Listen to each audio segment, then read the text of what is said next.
When the Shannon family gets in trouble for breaking population control, they risk everything to start a new life in Terra Nova. On the verge of environmental collapse in the 22nd century, humanity's last chance of survival lies 85 million years in the past. Jim Shannon walks through the hallways while wearing a breathing apparatus known as a rebreather. When he gets home, he surprises his family with an orange, which is now a rare commodity. His son, Josh, peels the fruit for his younger sister, Zoe. As the two are occupied, Jim's wife, Elizabeth, shares that she handled 3 patients with pulmonoplasia due to severely polluted air. Their other daughter, Maddie, suddenly barges in, warning them that men from population control are searching the building. Elizabeth quickly hides Zoe in an air duct while Maddie hides the toys. Just then, the men bang on their door, so Jim quickly closes the vent and Josh covers it with a bicycle. When Jim opens the door, the chief states that they've been reported for a possible violation. Jim says there must be a mistake since he's a cop too. Still, the chief enters his house without permission. He then tells the family to step out while they investigate the area. With no choice, they do as they're told, hoping that Zoe stays quiet. As the men search the premises, they toss and slam everything in their way. A table hits the air duct where Zoe is, causing her to whimper in fear. The chief hears this, so he orders his men to open the air duct. As they see Zoe, one of the men attempt to take her, and this angers Jim. He gets into a fist fight with the men, leaving a strong blow on the chief's face. However, he gets tased and is then arrested. 2 years later, Elizabeth visits Jim in Golad prison. She cries at her husband's state, as he's not getting any filter for the polluted air he's breathing. She then explains that she's been recruited for Terra Nova, a mysterious settlement. Jim understands that he'll be left behind, but he encourages Elizabeth to go. However, Elizabeth explains that only her legal kids can join her. Because they broke the population law, she's not permitted to bring Zoe. Jim says there must be a way around the situation, and Elizabeth reassures him that there is. Suddenly, the guard tells her that her time is up. Before leaving, she hands Jim a rebreather, and she does this with a knowing look. Once he's alone, Jim realizes that there's a laser hidden in the rebreather. Days after, Elizabeth, Josh, and Maddie arrive at the station to head to Terra Nova. Maddie worries that Jim won't make it on time, but Elizabeth reassures her that everything is in order. Elsewhere, Jim boards a separate train where he slits his side to take out a tracker.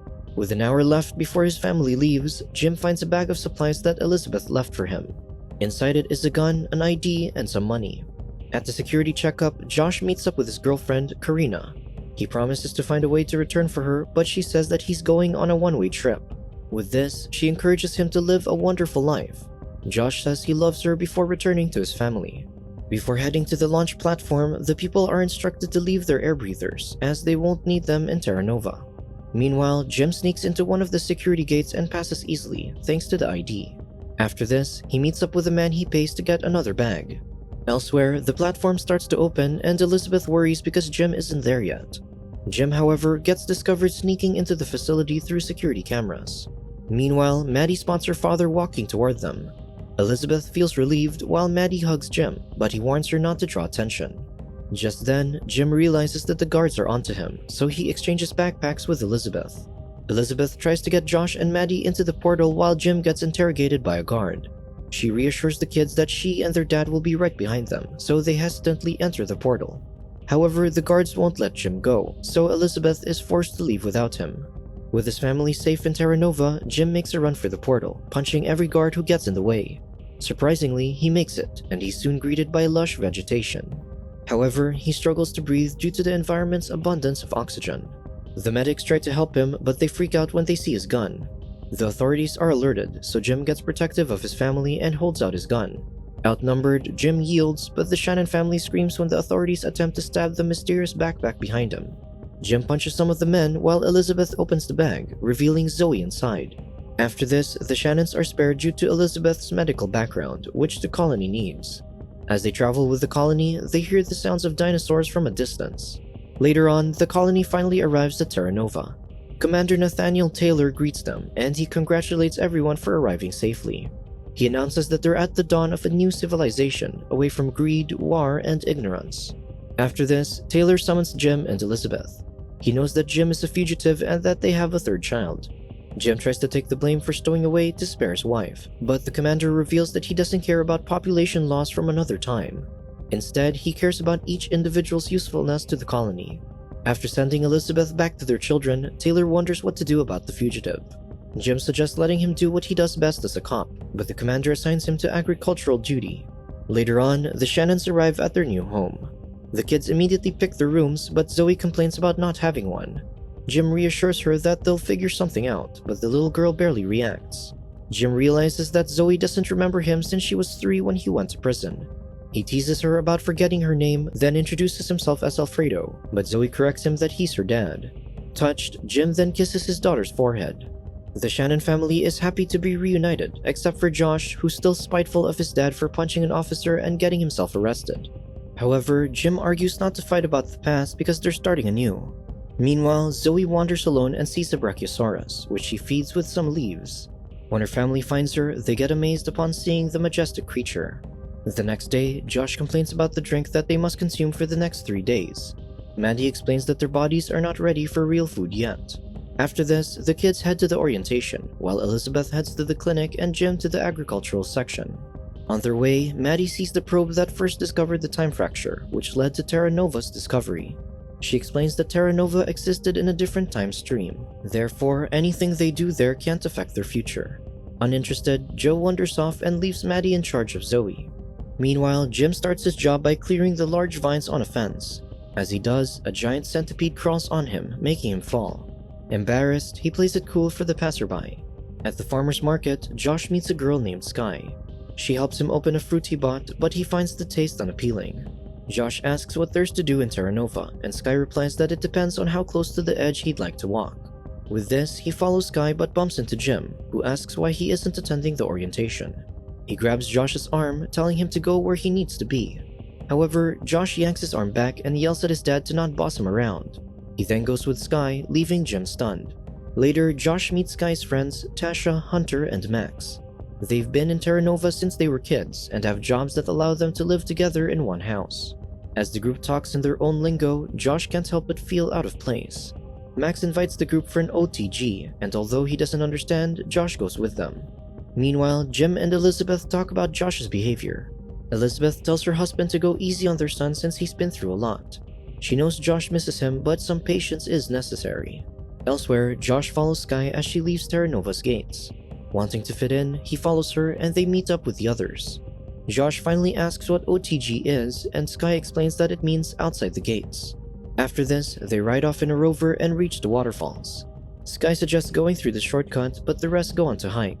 Sky jumps into the waterfalls and Josh follows when he hears the scary screech of some howlers. Then, Sky shows him gold markings on rocks that the group discovered. Josh grows curious about who made them, noting that they look like equations. Since they're not supposed to be there, she asks Josh not to tell anyone about it, especially Taylor. Meanwhile, Elizabeth tends to a man who was caught siphoning the camp's power grid. She thinks it was unnecessary to shoot him, but the soldiers argue that he's a Sixer. Before he can explain what this is, the patient springs from the bed and holds Elizabeth hostage. The soldier slides down his gun and the man takes it and leaves. Meanwhile, Jim ditches his job when he sees the man suspiciously leaving the clinic. With his cop instincts, he follows him to the market where he discovers that he's armed. At the same time, Taylor is in the area. Before the man can shoot him, Jim tackles him to the ground. The rest of the guards sees the man while Taylor takes Jim on a ride to explain the situation. Meanwhile, a soldier named Mark approaches the sisters, but Maddie accidentally scares him off when she babbles about dinosaur facts. Elsewhere, Taylor takes Jim on a jungle hike, explaining that the man was a Sixer, another group that split from Terra Nova that came from the Sixth Pilgrimage. Before they left the settlement, they looked into their security procedures and stole weapons. The commander hasn't reported this to their main center since he wants to uncover who sent them first to make sure who from the future he can trust. Shortly after, they find themselves on a mountaintop overlooking Terra Nova. Taylor tells Jim that he sees potential in him, so he offers him to be part of his security team, which he gladly accepts. However, Taylor spots Sixer rovers arriving, so he warns the base through the radio. As the two drive back to camp, the commander learns that workers are outside the fence, so he commands them to get them inside. He and Jim get close to the rovers but realize that the enemy's shooting something else. It's a Carnotaurus, and the Sixers easily shoot it to death. However, another appears and eats one of the Sixers. The chase continues, but as they get closer to the gates, Taylor realizes that the workers are still heading inside. Because of this, he lends the wheel to Jim as he offers himself as bait to buy time. The Carnotaurus notices him, but luckily, Jim turns around and picks Taylor up, bringing him safely to base. The soldiers fire up their sonic guns and the Carnotaurus is forced to leave. Soldiers then surround the Sixers who have entered Terra Nova to avoid the dinosaur. Mira, their leader, greets Taylor.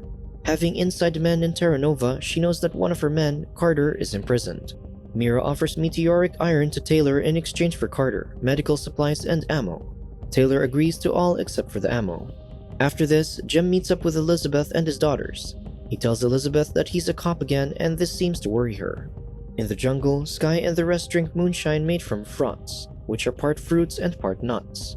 Meanwhile, Taylor asks Elizabeth why she came to Terra Nova when she's already an accomplished doctor who can easily buy a good life back home.